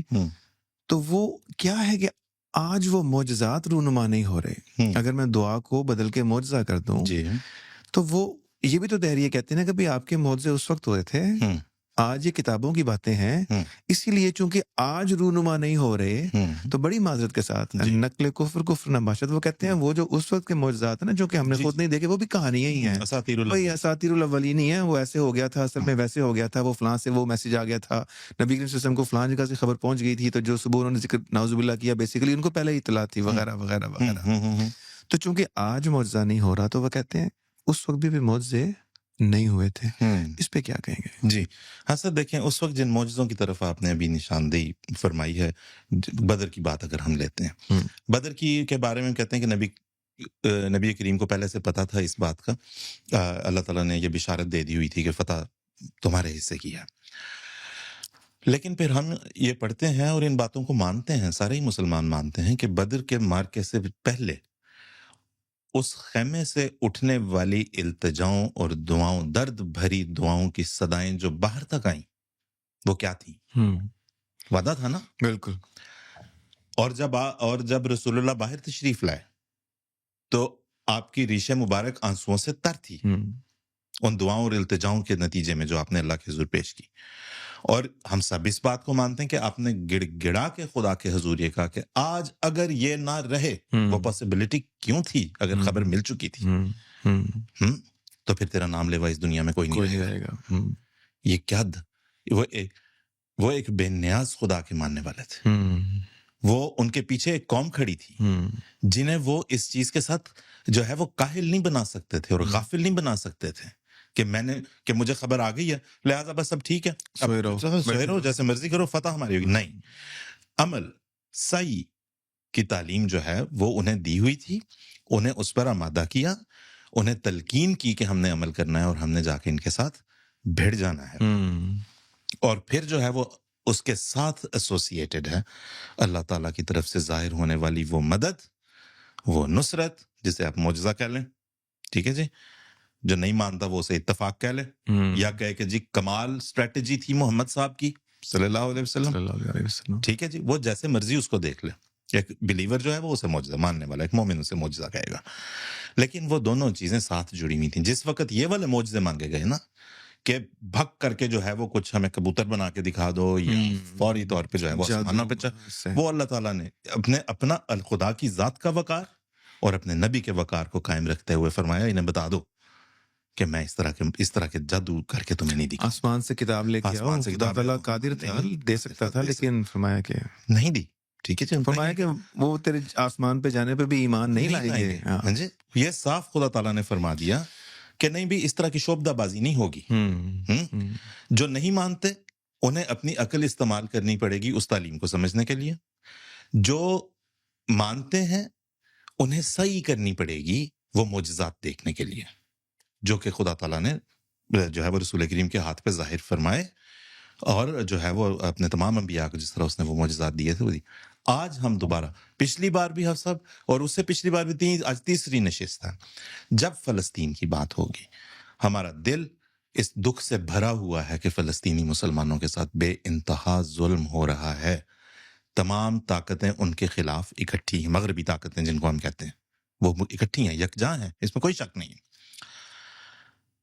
اور یہ ہم نے بھول جاتے ہیں کہ ان مغربی طاقتوں کے جو بینیفیشریز ہیں، جو ان کے احسان مند ہیں، جو ان کی اکنامک، ان کی معاشی، ان کی سیاسی گرفت میں بری طرح اپنے آپ کو پھنسوا چکے ہیں، وہ کس بنیاد پہ شکوہ کر رہے ہیں؟ وہ کوئی صحیح کر ہی نہیں سکتے، تو اپنے باندھ کے دیا ہے باندھ نا۔ دیے ہوئے ہیں، آپ آواز کوئی اٹھا نہیں سکتے۔ آپ نے یونائٹ ہونا، وہ جو میں نے کہا نا، یہ جو مت ہے کہ یہ یونائٹ ہو جائیں، یہ جو ایک خیالی ایک وہ ہے آپس میں مفروضہ، اتنی لڑائی اور بس میں اتنا آپ کا کچھ ہے نہیں۔ فلسطین کا وہ بچہ افسر جس کا آپ ذکر کرتے ہیں، جو ہاتھ اٹھائے آسمان کی طرف چہرہ کیے اپنا، بل بلا کے دعا مانگ رہا ہے، یا خدا سے پوچھ رہا ہے کہ میرے باپ کو میرے سامنے کاٹ کے پھینک دیا گیا، میرا کیا قصور تھا جو میں پیچھے اس جہان میں رہ گیا۔ اس بچے کی وہ ویڈیو جو ہم سب کو خون کے آنسو رلا دیتی ہے، اس بچے کا وہ دکھ، اس کا ذمہ دار کون ہے؟ آج تو بڑا آسان ہو گیا نا، ہر بات کے اوپر یہ امریکہ نے کروایا ہے، ٹھیک ہے، یہ فلاں چیز امریکہ نے کروائی ہے، اور ہم مدد مانگنے کے لیے امریکہ کے پاس جاتے ہیں۔ اے امریکہ، تو ہمارا یہ والا مسئلہ حل کر دے، ہم بالکل خاموش ہو کے بیٹھ جائیں گے۔ اے امریکہ، تو اس چیز میں ہماری مدد کر، ہم ہمیشہ تیرے شکر گزار رہیں گے۔ ذرا سوچیں لمحے بھر کو، کس کی عبادت کر رہے ہیں؟ ایاک نعبد و ایاک نستعین۔ کس کے ساتھ آپ زبانی بتاتے ہیں کہ ہم اسی کی عبادت کرتے ہیں اور اسی سے مدد مانگتے ہیں، حقیقت میں آپ کس کے پاس جا رہے ہیں؟ امریکہ آپ کی ہر خیر کا ذمہ دار جب ٹھہرا، اور امریکہ آپ کے ہر ابتلا کا ذمہ دار جب ٹھہرا، مسلمانوں کی بات ہو رہی ہے، لمحہ فکریہ ہے جناب۔ علماء کرام یہاں پہ جو ہے وہ امید ہے اگر سنیں گے، جس طرح میں نے کہا مجھے تو چھوڑ دیں جناب ایک طرف، میرے پہ تو ڈالیں مٹی، میں تو آپ کی نظر میں قادیانی ہوں، میں تو آپ کی نظر میں حقیر ہوں، وہ میرا ایمان کا مسئلہ ہے، مجھے چھوڑیں۔ آپ کا نوجوان خطرے میں، بالکل آپ اس کو سنبھالیں جا کے، کہ آپ یہ جو کہتے ہیں کہ ہم تیری ہی عبادت کرتے ہیں اور تجھ سے ہی مدد مانگتے ہیں، ایکچولی اس سے مراد کون ہے؟ آئیں اور بتائیں۔ اور اس سے ہرگز میرا اشارہ شریف، معصوم، سادہ لو مسلمانوں کی طرف نہیں ہے، ان کی طرف ہے جنہوں نے بے انتہا ظلم کرتے ہوئے خدا کا ایک عجیب و غریب تصور متعارف کرا دینے کے بعد اس خدا کو میوٹ کر کے سائڈ پہ بٹھا دیا ہوا ہے کہ اب وہ خدا کبھی نہیں بولے گا۔ اور انتظار ہے کسی مافوق الفطرت قسم کے وہی معجزات کی جو آپ بات کر رہے ہیں، ایسے معجزات کی جن کا خدا نے کبھی آپ کے ساتھ وعدہ کیا ہی نہیں۔ خدا نے یہ آپ کے ساتھ کانٹریکٹ سائن ہی نہیں کیا کہ میں شعبدہ بازیاں کر کے دکھاؤں گا، کلیئر کٹ۔ بالکل ادھر کفار نے مطالبہ کیا، ادھر اللہ تعالیٰ نے کہہ دیا ان کو بتا دو میں اس طرح، میں تمہاری طرح کا ایک بشر ہوں، یو ہائی لیا۔ فرق یہ ہے کہ I am the guided one, میں میری وحی کے ذریعے سے میری رہنمائی کی جاتی ہے، میں وہ تم تک پہنچاتا ہوں۔ یہ فرق ہے جو مجھ میں اور تم میں ہے، ٹھیک ہے؟ تو فمن کان فلیؤمن ومن کان فلیکفر۔ تو وہ جو مفوق الفطرت معجزوں کا انتظار لے کے مسلمان بھی بیٹھے ہیں اور لوگوں کو بھی اس کے پیچھے لگایا ہوا ہے کہ ایک آدمی آسمانوں پہ بیٹھا ہوا ہے 2000 سال سے، وہ آئے گا۔ آپ کا مسلمان نوجوان سوچتا ہے کہ 2000 سال بوڑھا آدمی آئے گا ہماری مدد کو، اور یہاں پہ اللہ کی قسم عیسیٰ علیہ السلام کی بے تحاشا عزت کے ساتھ یہ بات عرض کرنا چاہتا ہوں یہاں پہ کہ حضرت عیسیٰ کی وجہ سے 2 مذاہب، ان کے غلط کانسیپٹ جو ان کے خلاف بن دیے گئے، ان کی وجہ سے نہیں، اس غلط تصور کی باعث جو ان کے گرد بن گئے، 2 مذاہب اس وقت دنیا کو دہریت کی طرف دھکیلنے کا باعث ہو گئے۔ ایک تو خود ان کے ماننے والے نصارہ، دوسرے مسلمان۔ ایک نے انہیں آسمان پہ چڑھا دیا، بٹھا دیا، مسلمانوں نے اسی طرح سے قبول کر لیا کہ ہاں جی وہ تو آسمانوں پہ جا کے چڑھ کے بیٹھ گئے۔ کہاں بیٹھے ہیں؟ وہ بھی اللہ کے عرش پہ اللہ کے ساتھ بیٹھے ہیں، خدا کے دائیں ہاتھ بیٹھے، خدا کے دائیں ہاتھ بیٹھے ہوئے ہیں، خدا کے ساتھ ہم منصب کر دیا خدا کا۔ ایسے خدا کو ماننے کے لیے عیسائیوں کا ذہن بھی تیار نہیں رہا تھا، چھوڑ گیا تھا اس بات کو کہ ہم ایسے خدا کو مانیں یا ایک ایسے اس کو مانیں وجود کو جو اب آسمانوں پہ جا کے بیٹھ گیا ہوا ہے، جو خدا کی اولاد تھی گویا، جو خدا کا بیٹا تھا، خدا کی اولاد جو عورت کے ذریعے پیدا ہوئی، عورت کے جسم سے پیدا ہوئی. ہم نہیں ایسے عیسیٰ کو مانتے. نہیں مانتے. ٹھیک. دہریت وہاں پہ جو ہے وہ در آئی. در ہے. پھر اسلام میں دیکھیں آپ کہ ہم نے اس تصور کو اسی طرح سے تسلیم کر لیا کہ ہاں وہ اوپر خدا کے پاس بیٹھا عیسیٰ علیہ السلام، اور کسی روز وہ جب اتر کے آئے گا تو امت کے تمام دکھ اور درد دور کر دے گا. لہٰذا سوئے رہو، لیٹو، آرام کرو، کچھ نہیں ہوتا. اس وقت تک مارے کھاتے ہیں، ذلت اٹھاتے ہیں سب تمام جہان کی. حضرت عیسیٰ تشریف لائیں گے تو آپ کا نوجوان بھی اسی حضرت عیسیٰ کے تصور کی وجہ سے اسلام کو چھوڑنے پر مجبور ہوتا چلا جا رہا ہے. اب ڈھونڈیں اس کو جا کے جس نے کہا کہ عیسیٰ کو مرنے دو کہ اسی میں اسلام کی حیات ہے. حوالہ نہیں دوں گا، ہرگز نہیں دوں گا. میں چاہتا ہوں کہ سننے والے جائیں اور جا کے گوگل کریں، یہی الفاظ ہیں، نوٹ کر لیں، میں روک روک کے بتا دیتا ہوں. عیسیٰ کو مرنے دو کہ اسی میں اسلام کی حیات ہے. بالکل ٹھیک ہو گیا. جس نے حال آ کے بتایا، کس نے بتایا؟ یہ ڈھونڈیں گے آپ. ڈھونڈیں گے. بالکل. اصل ایسا ہی ہے نا کہ جو اللہ تعالیٰ کا جو نظام ہے، جیسا کہ ذکر ہو رہا تھا کہ انبیاء کے دور میں، حضور صلی اللہ علیہ وسلم کے دور میں مذہب ایٹ اٹس بیسٹ تھا. جی. تو حضور صلی اللہ علیہ وسلم کے دور میں بھی ایک شخص مسجد نبوی آیا، جی، مل کے گیا اور باہر گیا تو اس کی اونٹنی غائب تھی. تو وہ واپس آیا تو عرض کی کہ حضور میری تو اونٹنی چلی گئی. جی. میں نے تو خدا پہ توکل کر کے اس کو باہر چھوڑا تھا. جی. تو آپ نے فرمایا کہ تم نے اس کا گھٹنا باندھا تھا. تو اس نے کہا گھٹنا تو نہیں باندھا تھا. فرمایا ایک الہا، پہلے اس کا گھٹنا باندھ پھر توکل کر. تو جو فلسطین کا جو معاملہ ہے، اللہ تعالیٰ رحم کرے، آج جس بھی شکل میں پہنچا ہوا ہے، کہیں ایسا تو نہیں ہوا کہ مسلمان گھٹنا باندھنا کسی سٹیج پہ آج سے 50 سال 100 سال پہلے بھول گئے ہوں. گھٹنا باندھ، ان کے ہاتھ باندھ کے ان کو چھوڑ دیا. گھٹنا باندھنے والی تعلیم کو غلط سمجھ کے دوبارہ جی جی ان کے تو ہاتھ پیچھے کی طرف باندھ کے انہیں تنہا چھوڑ دیا. بالکل بالکل. اور اس کا نتیجہ جو نکل رہا ہے، الزام خدا تعالیٰ پہ. بالکل. اور وہ جو توکل، وہ جو سادہ لوگ ہی کہیں گے نا لوگ، وہ جو خدا تعالیٰ پہ توکل کیے بیٹھے ہیں، میرے خیال میں یہ بھی تو تاریخ میں آتا ہے نا کہ جب یہ اپنی زمینیں بیچ رہے تھے، جی، ایک طبقہ ایسا تھا، وہ بھی آپ کی طرح نام نہیں لوں گا، جو ان کو کہہ رہا تھا کہ مت بیچو، اپنی زمینیں ہیں اپنے پاس رکھو. اور جنہوں نے نہیں بیچی وہ آج وہیں موجود ہیں اور ان پہ الزام لگتا ہے کہ وہ اسرائیل میں رہتے ہیں. خیر، بالکل. اس وقت بھی ان کے علماء کہہ رہے تھے نا کہ بیچو بیچو، مہدی آئے گا، ان سے چھڑوا کے تمہیں واپس دلا دے گا. تو ایک ایسی چیز اس وقت تاریخ میں ہو رہی تھی. جو بصیرت رکھنے والے لوگ تھے، جن کی خدا تعالیٰ رہنمائی فرماتا تھا، وہ اس وقت بھی ان کو گائیڈ کر رہے تھے. لیکن یہ ان کو سننے کو تیار نہیں تھے. حسد یہ بھی سننے کو تیار نہیں تھے. اور اس وقت کے جو مسلمان حکمران تھے، ان کے اپنے حالات کیا تھے؟ کیا وہ سن بھی سکتے تھے؟ یہ بھی دیکھنے والی بات. بالکل ٹھیک بات. کیا وہ سن بھی سکتے تھے؟ جب آپ نے حکومت برطانیہ کے ترلے کر کے، پنجابی میں جو یہ لفظ ہے ترلا، اس کا مجھے کبھی اس متبادل اچھا نہیں ملا. ترلے ہاتھ جوڑ کے، اور یہ بالکل کوئی میں فرضی باتیں نہیں کر رہا صاحب، کہیں گے تو وہ دکھا دیں گے. جی جی جی جی جی. کیا نجد، کیا حجاز، کیا آج اب جسے ابو ظبی کہتے ہیں، کیا آج اب جسے کویت کہتے ہیں، کیا آج اب جسے بحرین کہتے ہیں، کیا آج اب جسے دبئی کہتے ہیں، ان سب کے جو سلاطین تھے، ان سب کے خطوط موجود ہیں کہ او آر لارڈ، جی حکومت برطانیہ مخاطب ہے، خدا کے لیے آؤ اور آ کے ہمیں سنبھال لو، ہمارے اوپر حکومت کرو، ہماری مدد کرو. ٹھیک ہے جی. شریف مکہ، بالکل، وہ سلطنت عثمانیہ کے خلاف. ٹھیک ہے جی. سلطنت عثمانیہ کے خلاف جو ہے وہ برطانیہ کا باقاعدہ نہ صرف ساتھ دیا، حکومت برطانیہ سے وظائف لیتے تھے. ٹھیک ہے جی. بالکل. ایسے میں انہوں نے کیسے سننی تھی, کیسے ماننی تھی بات, ٹھیک ہے جی, ایسے خدا میں ہی جب انہوں نے بنایا ہوا تھا نا اس کو, بالکل سپر پاور کو خدا بنایا ہوا تھا. اور وہ جو پنجابی میں آپ ذکر کر رہے ہیں تو وہ کہتے ہیں کسون نیڑے کہ خدا نعوذ باللہ, تو ان کو وہ جو نظر آ رہی تھی کہ جہاں سے وہ ریمونریشن لے رہے تھے, جہاں سے وہ وظائف لے رہے تھے, جہاں سے وہ فوائد اٹھا رہے تھے, جہاں وہ بات کرتے تھے اور ان کی سنی جاتی تھی, نعوذ باللہ, بالکل ایسا ہی خدا تعالیٰ پہ انہوں نے کہا جانا, ٹھیک ہے. اور یہ دیکھ لیں اسی دور میں اگر ہم رہے ہیں, بڑی دل خراش بات ہے جو ہے نا کہ مسلمان کا کئی سال لگے ہیں, کئی دہائیاں, کئی 100 سال لگ گئے اس چیز میں کہ مسلمان یہ دیکھتے ہوئے کہ اسلام کی تعلیم اگر یہ ہے اور اسلام کا نتیجہ اگر یہ نکلتا ہے اس کو ماننے کا, تو پھر ایسے اسلام کو دور سے میرا سلام.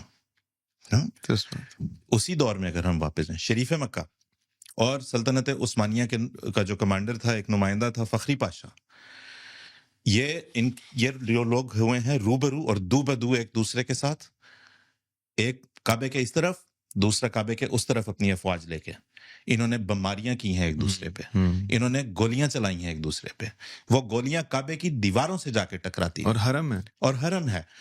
اس بمباری اور شیلنگ کے نتیجے میں کعبے کے غلاف کو آگ لگ گئی, کعبہ آگ پکڑ گیا, اس کے غلاف آگ پکڑ گیا, بلڈنگ جو ہے وہ اس کی کعبے کی جو ہے وہ خراب ہوئی, اس کی دیواریں کو نقصان گزند پہنچا.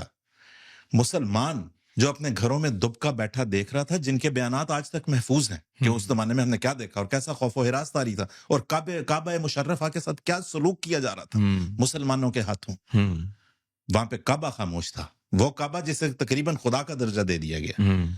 اور پھر جو عام جو اپنے گھروں میں دب کے بیٹھے تھے, انہوں نے یہ دیکھا کہ کلمہ گو کا یہ حال کر رہا ہے, اسی خدا کا ماننے والا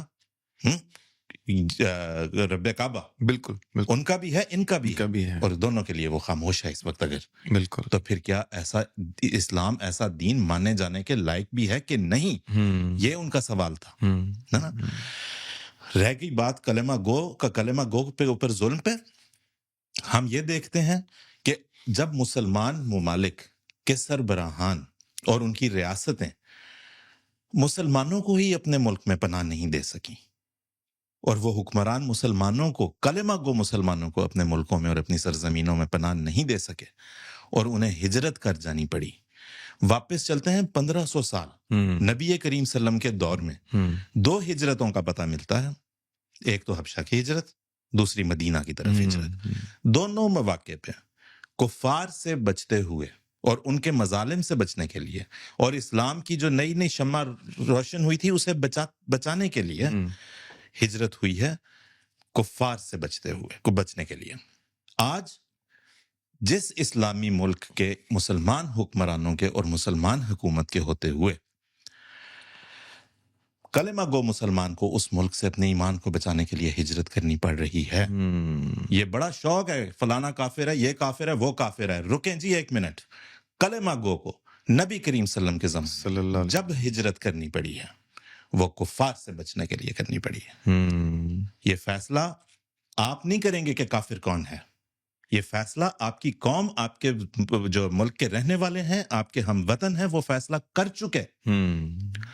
کسی کو تو آپ نے کافر قرار دے دیا, وہ تو چلو جی ان کی نظر میں ویسے شاید کافر ہو گیا انڈوکٹرینیشن کی وجہ سے. آپ کی وجہ سے کلمہ گو, حکمران کی وجہ سے, ریاست کی وجہ سے جو نکلا, آپ ان کی نظر میں وہی ٹھہرے جو آپ دوسروں کو لقب دیتے ہیں. آپ نے انتشار ایسا دیا, ذہنی انتشار اپنے ماننے والے نوجوان مسلمان کو, کہ اس بیچارے کو کوئی ٹھکانہ مل ہی نہیں رہا کہ جہاں جا کے وہ کوئی تسلی پکڑے اور دیکھے کہ ہاں جی اسلام کے جو ہے وہ شان و شوکت جو ہے وہ جو اللہ تعالیٰ نے وعدہ کیا تھا وہ آج نظر آنے لگ گئی. ایک شاعر تھے, ان کا نام تھا عرفان صدیقی, اور ان کا شعر ایک بڑا جو ایک ذہنیت کی عکاسی کرتا ہے. وہ کہتے ہیں کہ حق فتح مند میرے خدا کیوں نہیں ہوا. واہ, حق فتح مند میرے خدا کیوں نہیں ہوا, تو نے کہا تھا تیرا کہا کیوں نہیں ہوا. یہ پریشانی ہے کہ کنفیوژن کہ بتایا تو تم نے ہمیں کہ جا الحق کو وزہق الباطل, حق آ گیا اور باطل بھاگ گیا. قرآن میں خدا تعالیٰ کا کلام ہے, خدا تعالیٰ کے الفاظ ہیں, لیکن ہم دیکھ یہ رہے ہیں کہ باطل تو سر چڑھ کے ناچ رہا ہے, اور وہ جو اسلام کے علمبردار تھے وہ اس باطل کے ہاتھوں غلام بنے ہوئے ہیں. تو وہ قرآن جس کی تم ہمیں یہ مجدے سناتے ہو، کیا وہ قرآن ماننے جانے کے لائق ہے؟ اس میں نہ تو خدا تعالیٰ کا قصور ہے، اس میں نہ تو نبی کریم صلی اللہ علیہ وسلم کا قصور ہے جن کے اوپر یہ قرآن نازل ہوا، نہ ان صلحاء کا جو آج تک آتے رہے امت میں اور جنہوں نے آ کے جو ہے وہ رہنمائی درست طریقے سے کی۔ آج کے علماء کرام جواب دیں جنہوں نے خدا کو میوٹ کر کے رکھ دیا ہے اور اس سے قوت گویائی اس کی چھین لی ہے، گویا اپنے خیال میں فرسودہ خیالات پہ ہی ان کو محدود کر دیا بالکل، خدا تعالیٰ کی ہستی کو۔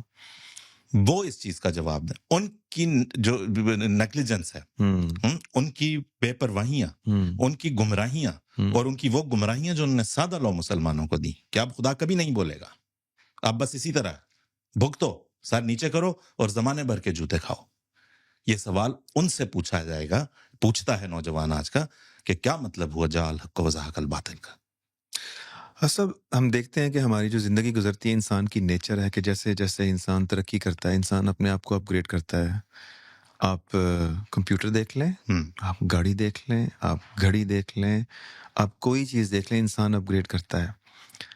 جو خدا تعالیٰ کا کانسیپٹ ہے، جیسے کہ آپ فرما رہے ہیں، علماء کا کام یہ تھا کہ قرآن کریم میں جب کہ پروویژن موجود ہے، لفظ انگریزی کا ہے، قرآن کریم میں اللہ تعالیٰ کا اگر جتنا غور کیا جائے دور حاضر کے مطابق خدا تعالیٰ کی ہستی کو اپ گریڈ کیا جا سکتا ہے کہ اس میں یہ بھی صفات پائی جاتی ہیں، یہ اس کو بھی ویلکم کرتا ہے۔ ہاں بھی ایسے بھی ہے۔ میرے خیال میں علماء سے یہ بھی غلطی ہوئی ہے کہ وہ پرانے مفسرین کی تفسیروں کے اندر قید ہو کے رہ گئے۔ ہاں، سب پرانے مفسرین کی اس میں بھی اگر قید ہو کے رہ جاتے نا تو پھر بھی میں سمجھتا ہوں کہ غنیمت تھا کسی حد تک۔ یہ تو پتہ نہیں کس چیز میں قید ہو کے رہ گئے۔ ابھی ہم ہجرت کی بات کر رہے ہیں، کیا وجہ ہے کہ مسلمان جوک در جوک جن کے بارے میں آیا تھا یدخلون فی دین اللہ افواجا، ان کا جو آپ کو نظارہ نظر آ رہا ہے وہ ہے تخرجون فی دین اللہ افواجا، آج جو صورتحال ہے، ٹھیک ہے جی۔ اور صرف دین مذہب سے نہیں، اسلامی ممالک کے رہنے والے مغربی ممالک میں آ کے سیٹل ہونا، جن کو ساری عمر کفار کفار کفار کہتے نہیں تھکے، اب بھی کہتے ہیں جی، اب بھی کہتے ہیں، یہاں آ کے سیٹل ہونا اور آرام اور سکون میں زندگی بسر کرنے کو ترجیح کیوں دے رہے ہیں؟ 3 وجوہات ہیں۔ تعلیم، اس کا مطلب ہے کہ اسلامی ریاستیں اچھی تعلیم بھی نہیں دے سکیں۔ معاش، اس کا مطلب ہے کہ اسلامی ممالک اچھا معاش بھی نہیں دے سکے۔ تیسرا ہے مظالم، جو کہ مسلمانوں کے اوپر پرسیکیوشن سے بچتے ہوئے، مظالم سے بچے جو ان کے دین اور مذہب کی وجہ سے ان کے اوپر کی گئی یا کسی بھی اور وجہ سے کی گئی، یعنی کہ آپ امن اور سلامتی اور سیکیورٹی بھی اپنے جو فراہم نہیں کر سکتے، اپنے شہریوں کو اسلام نہیں کر سکے، نام جو ہے وہی چیز آپ نہیں دے سکے۔ تو وہ یہاں پہ آ کے کہتے ہیں ان کو، کفار کو، کہ ہمیں پناہ دو کہ ہم اپنے اسلامی وطن کے اندر، مسلمان وطن کے اندر محفوظ نہیں ہے۔ یہ کیسی شرمناک بات ہے نا۔ پھر اس کے علاوہ آپ دیکھیں، جب ہم کہہ رہے ہیں کہ پرانے مفسرین کی، جس مذہب میں آپ لوگوں کو یہ بتاتے ہوں کہ اگر تم اسلام کو چھوڑو گے، ایک طرف آپ کہتے ہیں لا اکراہ فی الدین، دین میں کوئی جبر نہیں ہے، یہ کہہ کے آپ بہلا پھسلا کے لوگوں کو، نوجوان کو رکھ تو لیتے ہیں کچھ سال، یا باہر سے لوگوں کو لے تو آتے ہیں، جب وہ کہتا ہے کہ جی نہیں میں تو چھوڑنا چاہتا ہوں یہ کچھ، تو آپ کہتے ہیں کہ اب تو اس کی سزا قتل ہے۔ تو پھر وہ کہتا ہے کہ یہ دونوں آیات جو تم مجھے دے رہے ہو، حالانکہ قرآن کریم میں کوئی ایسی آیت نہیں ہے، اس کی وہ ہے جو کہ غلط تشریح کی جاتی ہے۔ وہ کہتا ہے تمہارا ہی قرآن کہہ رہا ہے دین میں کوئی جبر نہیں ہے، تم ہی کہہ رہے ہو کہ میرا قرآن یہ بھی کہتا ہے کہ اب جب یہ چھوڑے گا تو اس کی گردن اڑا دے گا۔ میں ایسے مذہب کو ماننے کو تیار نہیں ہوں۔ وہ جو چھوڑنا چاہتا ہے وہ بھی تیار نہیں ہے، اور آپ کا نوجوان جو خاموشی سے یہ تماشا دیکھ رہا ہے وہ کہتا ہے نہیں، یہ بھی مانے جانے کے لائق۔ ہمارے نبی کے خلاف اگر تم نے کوئی بات کی تو ہم تمہاری گردن بھٹا سی اڑا دیں گے اگر تم نے کچھ بھی کہا۔ اور اس پہ ہوتا ہے کہ اچھا تو پھر مطلب ہے کہ کیا یہ کہاں آیا ہے؟ انہوں نے کہا جی یہ یہاں آیا ہے، جبکہ نبی کریم صلی اللہ علیہ وسلم کی سیرت سے ایک بھی بات، کوئی ایسی چیز صاحب آپ کی سنت سے نہیں ثابت، اسے آپ جوڑ موڑ یہ وہ کر کے بنا لیں آج تو ایک الگ بات ہے۔ لیکن اس نوجوان کا سوال یہ ہے کہ کوئی اور تو گستاخی کیا کرے گا ہمارے نبی کی شان میں؟ تم نے اے مسلمانوں اور علماء اسلام، تم نے جتنی گستاخی کر چھوڑی اس کا مقابلہ کسی اور نے کیا کرنا ہے؟ تم مصر رہے اس بات پہ کہ تم ہمارے نبی نے ایک 6 سالہ بچی سے شادی کی تھی. تمہارے سیاسی موٹیوز تھے، کیونکہ ایک اور فرقہ تھا جو کسی اور بچے کے بارے میں کہتا تھا کہ اس نے نبی کریم صلی اللہ علیہ وسلم کے آنگن میں بچپن سے پرورش پائی. اس فرقے کی مخالفت میں تم نے کہا نہیں، عائشہ نے بھی وہیں 6 سال کی عمر سے پرورش پائی. جبکہ ثابت ہے تحقیق سے کہ حضرت عائشہ کی عمر 6 سال نہیں تھی، لیکن مسلمان علماء اس پہ مصر ہیں کہ نہیں 6 سال ہی تھی. ٹھیک نا. ہمارے نبی نے جب تلوار سونتی تو پھیلا اسلام. بالکل. اس سے زیادہ بڑی توہین کون اور کیسے کسی مخالف نے کیا کرنی تھی؟ مخالفین دلوں کے زنگ دھو دیے اور کیا نہیں کیا. ہاں ہاں جی. جو آپ کے اس وقت مستشرقین مغربی میں خاص طور پہ جو آپ کے مخالفین ہیں وہ کہتے ہیں کہ ہم آپ کے نبی پہ جو اعتراض کرتے ہیں جسے آپ گستاخی کہتے ہیں، وہ کہتے ہیں وہ ہم آپ کی کتابوں سے اٹھا لائے ہیں. اس کا حوالہ یہ ہے، یہ حدیث کی کتاب، یہ اس کی جلد کتاب الفلاں اور حدیث نمبر اتنی. ہم تو باہر سے کچھ لے کے نہیں آ رہے. بالکل صحیح بات ہے. آپ کا نوجوان دیکھتا ہے کہ باہر کا کوئی بندہ تو میرے نبی کی گستاخی کیا کرے گا. خیر، یہ تو ہمارے علماء کا کیا دھرا ہے جس کا پھل ہم آج بیٹھے یہاں پہ کھا رہے ہیں. حسن آپ نے ویسے بڑی اہم بات کی ہے. یہ جو حضور صلی اللہ علیہ وآلہ وسلم کی گستاخی پہ رد عمل شو کیا جاتا ہے کہ فلاں کتاب آ گئی اور اس میں یہ لکھ دیا گیا، اور وہ جو ایک فلم بھی بنی تھی کسی زمانے میں، اس پہ بھی پہلے بھی آپ سے بات ہو رہی تھی کہ افسوسناک بات یہ ہے کہ یہ لوگ جب تحقیق کرتے ہیں، یہ لوگ جب جاتے ہیں اسلامی لٹریچر کو، ہاں ٹھیک ہے ان کا وہ معیار نہیں ہے کہ کون سی کتاب سے کہا ہے، اپنی مرضی سے چنتے ہیں، اپنی مرضی کے نتائج اخذ کرتے ہیں، لیکن وہ لیتے سارے اسلامی لٹریچر سے ہی ہیں.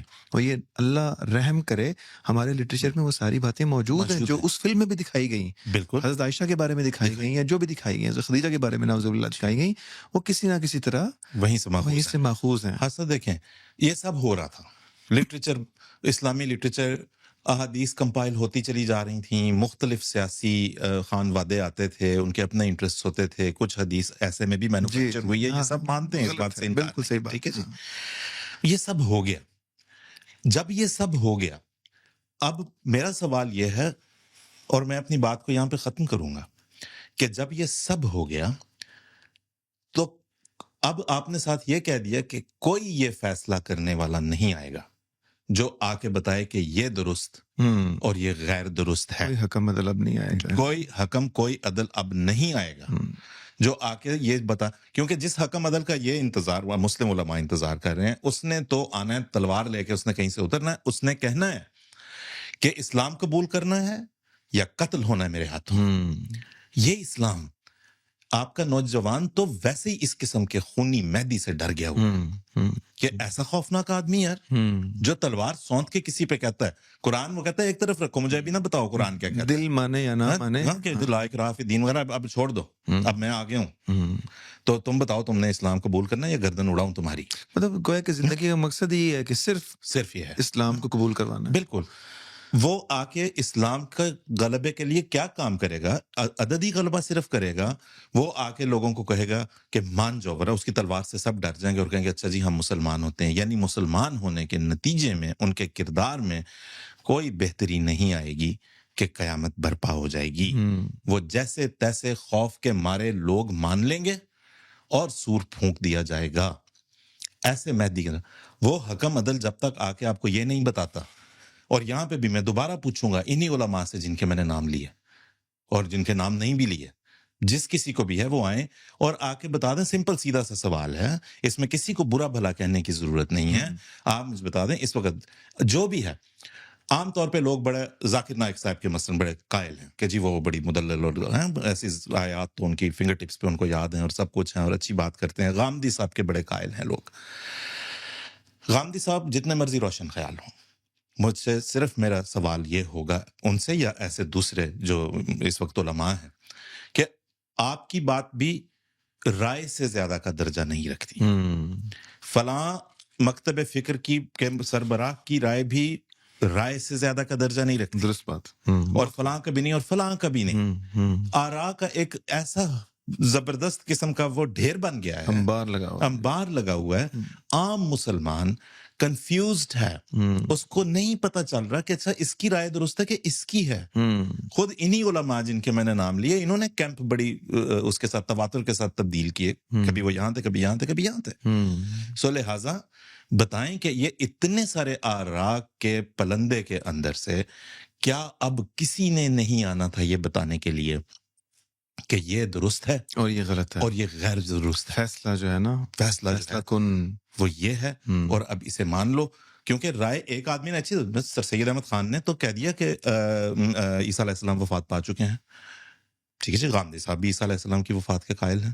ٹھیک ہے جی, لیکن بہت سر میجورٹی مسلمانوں کی جو اکثریت ہے علماء کی, وہ نہیں قائل. وہ کہتے ہیں وہ آج تک آسمان پہ زندہ موجود ہیں. کوئی تو ہو جو کہے کہ میں آسمان کی روشنی پا کے, آسمان کی روشنی میں ہدایت پا کے بتاتا ہوں کہ اے وہ لوگوں جو مانتے ہو کہ عیسیٰ علیہ السلام وفات پا چکے تم درست ہو, اور اے وہ لوگوں اور اے وہ علماء جو مانتے ہو کہ نہیں پا چکے تم لوگ غلطی خوردہ ہو. وہ کہاں سے آئے گا؟ درست بات ہے سر. اس وقت مسلمانوں کی صورتحال یہ بھی تو ہے نا کہ جتنی زیادہ آراء ہیں وہ بھی بیسیکلی کوئی کیا کہتے ہیں, کوئی جامع کوئی نتائج اخذ نہیں کر پا رہے. وہ ایک دوست تھا میرا, وہ جب حافظ بنا تو اس نے کوئی 9ویں کلاس کے پیپر دیے پہلی دفعہ.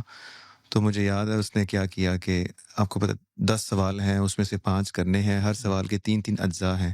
تو اس نے سوچا 15 اجزاء ٹوٹل کرنے, تو اس نے 10 سوالوں میں سے ملا کے 15 اجزاء, کوئی ایک سوال نمبر 1 سے, کوئی سوال نمبر 2 سے, کوئی نمبر 7 سے 15 اجزاء کر کے آ کے اس نے کہا جی میں تو جناب صحیح پیپر کر رہا ہوں, میں پاس ہو جاؤں گا. بھائی رزلٹ آئے تو فیل تھا. تو اس کے ٹیچر نے کہا بیٹا 5 سوال لینے ہیں, ان کے 3 اجزاء کرنے. یہ نہیں ہے کہ اس وقت مسلمانوں کی یہی کیفیت ہے کہ یہاں سے مرضی کی بات فتویٰ یہاں سے پکڑا, وہاں سے مرضی کا فتویٰ وہاں سے پکڑا. اصل میں ان کے پاس وہ حکم عدل موجود ہے جس نے ان کو بتانا ہے, گائیڈ کرنا ہے, جو استاد کا کام لینا ہے کہ جی امتحان میں اگر پاس ہونا ہے, ریزلٹس لینے ہیں, تو آپ کو 5 سوالوں کے ہی 3 اجزاء لینے پڑیں گے, اپنی مرضی نہیں کرنی. بالکل. تو ایسا چلیں اس بات کو آگے بڑھاتے ہیں, وقت بھی کافی ہو چکا ہے. اسلام کہتا ہے طلب العلم فریضۃ علی کل مسلم و مسلمۃ. حضور صلی اللہ علیہ وسلم فرماتے ہیں اطلبوا العلم ولو کان بالسین ربی زدنی علما. قرآن کریم میں بھی ہے, حضور صلی اللہ علیہ وسلم کو کہا گیا. اچھا دیکھنے میں یہ آتا ہے کہ جو ہمارا دہریہ طبقہ ہے, خاص طور پہ جو مسلمانوں میں سے بھی, وہ کہتے ہیں, اور ان کی دلیل بھی یہ ہے کہ جتنا کوئی بندہ علم حاصل کرتا چلا جاتا ہے, جتنا بندہ نالج حاصل کرتا چلا جاتا ہے, اتنا ہی وہ پھر مذہب کو سوال کرتا ہے, اور نتیجتاً مذہب کو چھوڑ کے دہریت کی طرف مائل ہو جاتا ہے. جی بالکل بالکل ایسا ہی ہے. اور اعتراض جو ہے وہ بجا ہے, اس کی وجہ یہ کہ دنیاوی علوم ترقی کرتے رہے, بے تحاشا ترقی کی. دینی علوم, ہم اس وقت اسلام کی بات کرتے ہیں, اس میں وہی بات آئی کہ جس نے کچھ سوچنے کی کوشش کی وہ جو ہے وہ قرار پایا کہ یہ تو جناب مفتری ہے, اور یہ کون سے اختراع اس کے دماغوں میں چل رہے ہیں, اور کون سے خناس اس کو سنبھال ہیں, لہٰذا اسے قتل کر دو. قتل سے نیچے تو رکنا ہی کہیں نہیں نا, کہ ناخن کھینچ لو, گردن اڑاؤ جناب اس کی. ٹھیک ہے جی. لہٰذا اس طرف ترقی کے رستے ذرا بڑے وہ رہے تالے آزما قسم کے. تو دوسرے علوم ترقی کرتے گئے. اسلامی علوم کے اندر جہاں تک ترقی کی بات تھی, آپ بہت ساری قیود میں سے نہیں نکل سکے, اور وہ آپ نہیں نکل سکتے تھے دوبارہ اس روشنی کے بغیر جو کہ آسمان ہی سے آتی, آپ نہیں نکل سکتے تھے. آپ کے لیے جنت میں ملنے والی کھجور کھجوری رہے گی, جنت میں ملنے والا دودھ دودھ ہی رہے گا. اگر آپ جو ہے وہ لیکٹو انٹالرنٹ ہیں تو پھر سوری بھائی, پھر دودھ وودھ نہیں آپ کو ملے گا, پھر آپ کچھ اور پیا کرنا وہاں پہ, پتہ نہیں دوسرے کسی قسم کے. اب جو گزرے ہمارے مفسرین وہ یہ نہیں بتا کے گئے کہ اوٹ ملک اور دوسرے وغیرہ سلسلے جو الٹرنیٹیو ملک سے ان کی آپشن ہوگی کہ نہیں ہوگی. یہ ابسرڈ سوال ہے, مجھے پوچھتے ہوئے شرم آ رہی ہے. تو پھر آپ کو کچھ چاہیے تھا جو آپ کو بتاتا کہ ہمارا بہشت ہمارا خدا ہے. حوالہ دوں, نہیں دیتا, تلاش کریں. ہمارا اتنا لکھیں, 4 لفظ ہیں, ہمارا بہشت ہمارا خدا ہے. ہماری لذات کا, ہماری اعلیٰ لذات ہمارے خدا میں ہے جسے ہم نے دیکھا. لیکن یہ چلیں جی, یہ تو لمبا نہیں یاد رہ سکا. ہمارا بہشت ہمارا خدا ہے. اسی کو سرچ کر لیں, دودھ, پانی, نہریں, کھجوریں, حوریں, یہ سب مسئلے حل ہو جائیں گے. کہ یہاں پہ اعلیٰ لذات سے مراد اس خدا کے ساتھ یونائٹ ہونا ہے، ایک ہونا ہے، اس خدا کا وصال ہے حقیقی معنوں میں۔ یہ کس نے لکھا، یہ کس نے بتایا، یہ آپ سرچ کر لیں۔ اور دوسری بات یہ کہ ہم نے اس کو کبھی آج تک سائنس ایک بالکل الگ دنیا بن گئی، گویا مذہب ایک بالکل الگ دنیا رہے گی، کیونکہ ہم نے انہیں کمپیٹیبلٹی ان کی ثابت ہی نہیں کی کہ یہ دونوں آپس میں ساتھ ساتھ بھی چل سکتے ہیں، ساتھ ساتھ چلتے ہیں۔ کیوں نہیں چلتے؟ سائنس کے، فلسفے کے اور مذہب کے مسائل ایک ہیں، ان کے کامن ایشوز ہیں۔ میں کون ہوں، میں کہاں سے آیا ہوں، میں نے کدھر کو جانا ہے، میرے آنے کا مقصد کیا ہے، یہ کائنات کیسے تخلیق، یہی ہے نا 2-3-4 بنیادی مسائل۔ سائنس انہیں اپنے طریقے سے ایکسپیریمنٹ کے ذریعے سے حل کرنا چاہتی ہے، ٹینجیبل پروف کے ساتھ، امپیریکل ایویڈنس کے ساتھ۔ فلسفہ جو ہے وہ اسے عقل اور شعور اور خیال سے حل کرنا چاہتا ہے۔ مذہب اس کے اندر جو ہے وہ اس آسمانی روشنی کا ذکر لے کے آتا ہے، جس کے ساتھ جو ہے وہ انسان کی رہنمائی ہر زمانے میں کی جاتی رہی، اور جس کے ذریعے سے اس زمانے میں بھی وہ مسائل حل ہونے تھے اور رہنمائی انسان کو حاصل ہونی تھی۔ اور دعویٰ کرتا ہے مذہب کہ جہاں تک فلسفہ اور سائنس یا سوچ یا عقل لے کے جاتی ہے، مذہب اسے ایک قدم آگے لے کے جاتا ہے۔ ٹھیک ہے، اب ہم جس انتظار میں بیٹھے رہ گئے، جہاں پہ کہیں پہ لفظ آیا کہ جن نازل ہوں گے عیسیٰ، ہم نے کہا نازل تو اسی طرح سے ہوں گے جو آسمان سے پھر چلے آئیں، اور تو کوئی طریقہ نہیں ہے۔ ٹھیک ہے نا، ہم نے یہ نہیں سوچا کہ جب لوہے کا کہا گیا کہ نازل ہوگا تو وہ تو زمین کی اتھاہ گہرائیوں سے ملا ہمیں، تو پھر اس کا مطلب ہے کہ ہمیں باتوں کو، الفاظ کو، قرآن کریم کی ڈکشن کو، اس کی لغات کو ہمیں نئے سرے سے سمجھنا پڑے گا۔ وہ ہم نے خود نہیں کرنا تھا نا، وہ تو آراب بہت ساری ہو ہی چکی تھی، وہ کسی نے آنا تھا، آسمان سے نہیں آنا تھا، اور اس نے آ کے آپ کو بتانا تھا، اور آپ اس کا مسلسل انکار کرتے چلے۔ جو سمجھ رہے ہیں وہ تو سمجھ رہے ہیں، جنہوں نے پا لیا ہے انہوں نے تو پا لیا، جنہوں نے انکار کیا انہوں نے انکار کیا ہوا۔ اس نے صاف بتا دیا کہ بھئی اس طرح آسمان سے کسی نے نہیں آنا۔ دوبارہ گوگل کریں، سر کو پیٹو، آسمان سے اب کوئی آتا نہیں۔ اپنے مسائل امت مسلمہ نے حل کرنے ہیں، تو آپ کو یہ سوچ کے سب سے بنیادی شرط یہ ہوگی کہ اس دور میں خدا نے کوئی روشنی آسمان سے بھیجی یا نہیں بھیجی۔ جب تک اس دور میں آنے والی روشنی کو نہیں تسلیم کریں گے، اس وقت تک امت مسلمہ کے مسائل حل نہیں ہوں گے۔ دکھی دل سے عرض کرتا ہوں، وہ فلسطین کا ہو یا جہاں کہیں کا بھی مسئلہ ہو، وہ اس وقت تک حل ہو ہی نہیں سکتا جس وقت تک آپ شعوری کوشش سے یہ دیکھنے کی کوشش نہیں کریں گے کہ ہمارا نوجوان، مسلمان نوجوان اس وجہ سے اسلام سے دور بھاگتا جا رہا ہے کیونکہ ہم اسے ایسے قصے سناتے ہیں جسے وہ ماننے کے لیے تیار نہیں ہے۔ تو غالباً نوجوانوں کے لیے یہی پیغام ہے کہ اگر سوال بھی پیدا ہوتا ہے خدا تعالیٰ کی ہستی پہ، سوال پوچھتے رہیں، رکے نہ، انشاءاللہ ضرور کنارے پہ لگیں گے، لیکن سوال پھر کسی ایسے بندے سے پوچھیں جو کہ عالم ہے، علم وہاں سے اخذ کریں جو آج کا امام ہے، حضرت مسیح موعود علیہ السلام ہے، خلفائے کرام ہے۔ اللہ تعالیٰ ہمیں توفیق دے کہ ہم اپنے جو خالق اور مالک اور رازق اور رحیم اور رحمان اور کئی صفات کے مالک خدا ہیں، اس کو ماننے والے بنے اور اس کے فضلوں، اس کے رحمتوں اور اس کے پردہ پوشیوں کے نیچے چلتے چلے جائیں، اور انجام بخیر ہو۔ بہت شکریہ، بہت شکریہ، جزاک اللہ۔